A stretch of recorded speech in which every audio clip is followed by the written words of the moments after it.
Now, what are the roles and responsibilities in the review process? Let's understand different roles and responsibilities.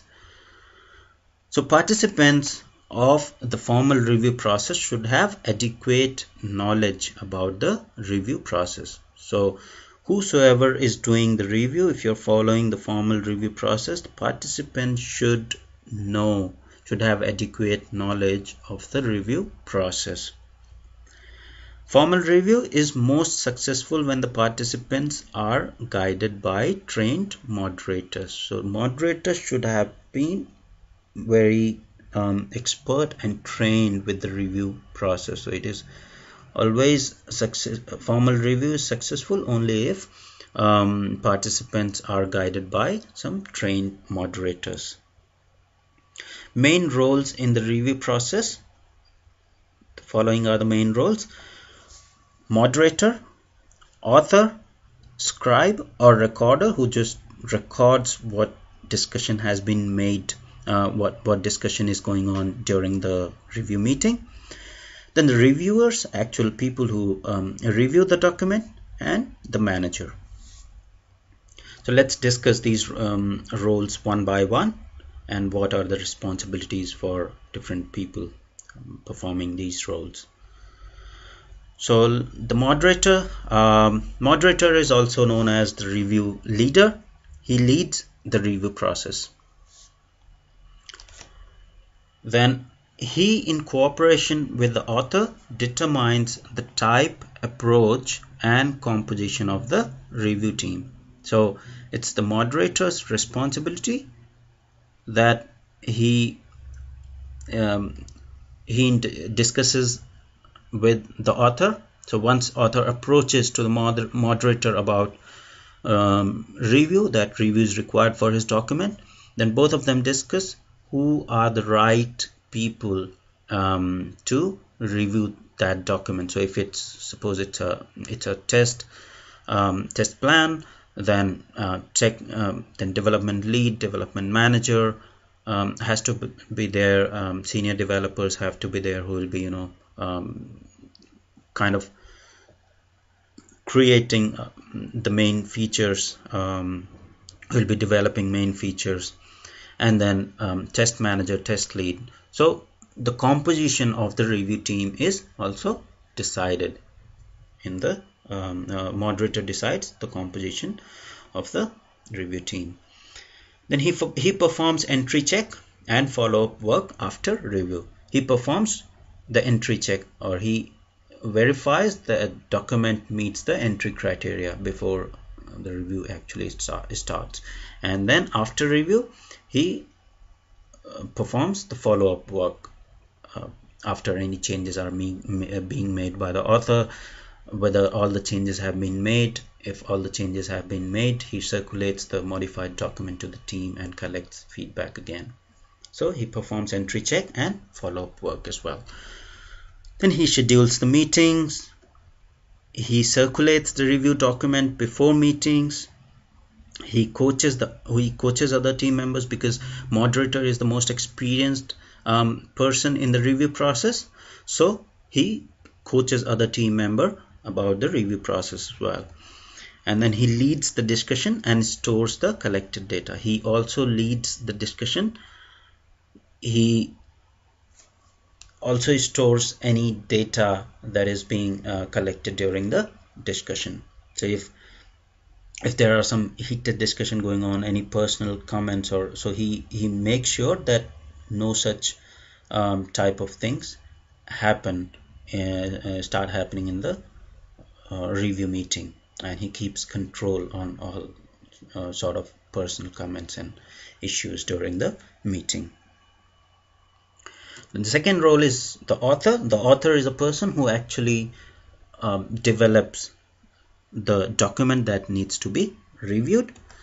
So author is the person who is responsible for the document which has to be reviewed. So he is the owner of the document. He is the person who created that document. So suppose test lead creates test strategy and test plan. So test lead is the author of test strategy and test plan.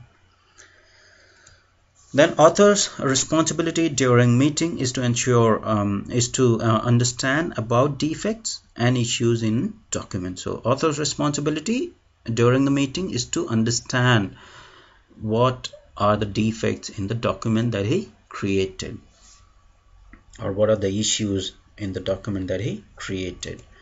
Then author should try to learn as much as possible about how to improve future document. So he should try to learn as much as he can and try to improve future documentation. Then third role is the scribe or the recorder.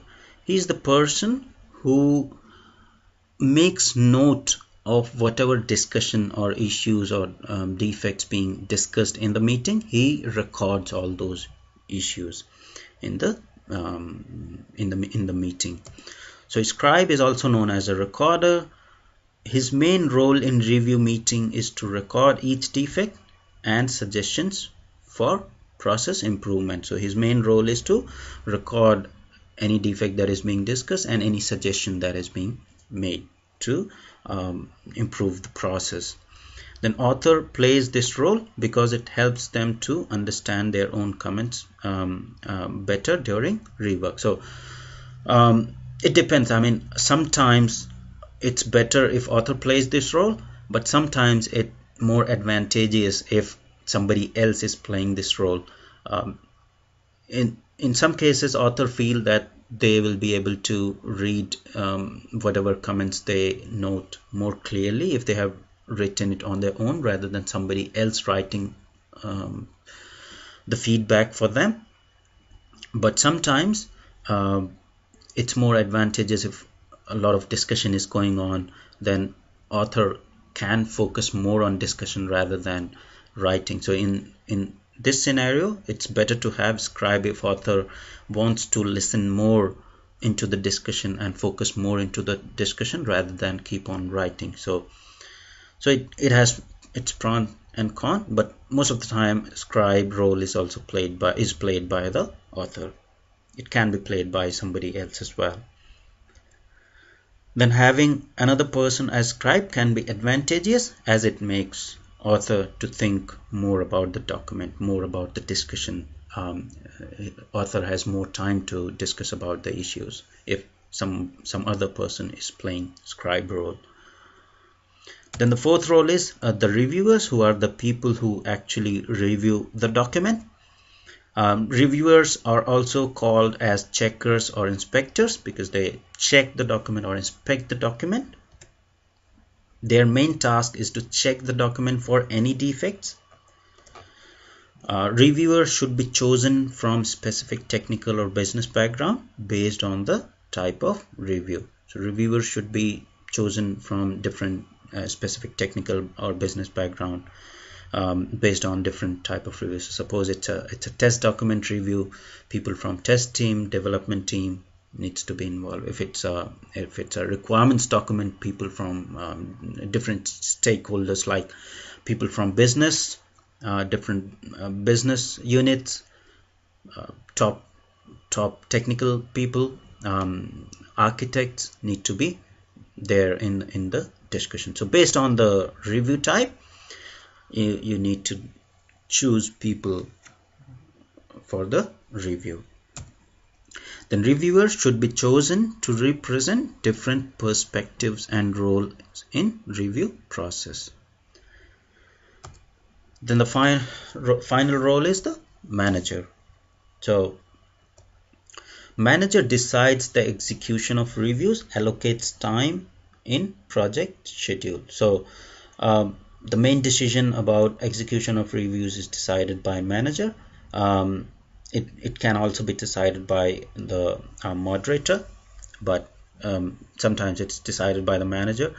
And manager also allocates, because manager produces the project schedule, he creates the project schedule. So all the review time is spent, all the time that is spent in the review meetings and process needs to be mentioned in the project schedule. So manager allocates time in the project schedule for the reviews and meetings. Then he also determines if the review objectives have been met. So he also determines whether objectives of the review have been met or not. He also takes care of any review training requests required for the participant. So if the team requires any sort of training about the review process or about the formal review process, he ensures that training has been provided to the team members or to the reviewers. And depending on the manager background, he can also play a role in review meetings. So a manager can also manager can be a moderator. So suppose you are a test lead working as a test lead, then your manager can be moderator. You approach to your manager for reviewing the test plan and test strategy, so he can play a role of the moderator as well.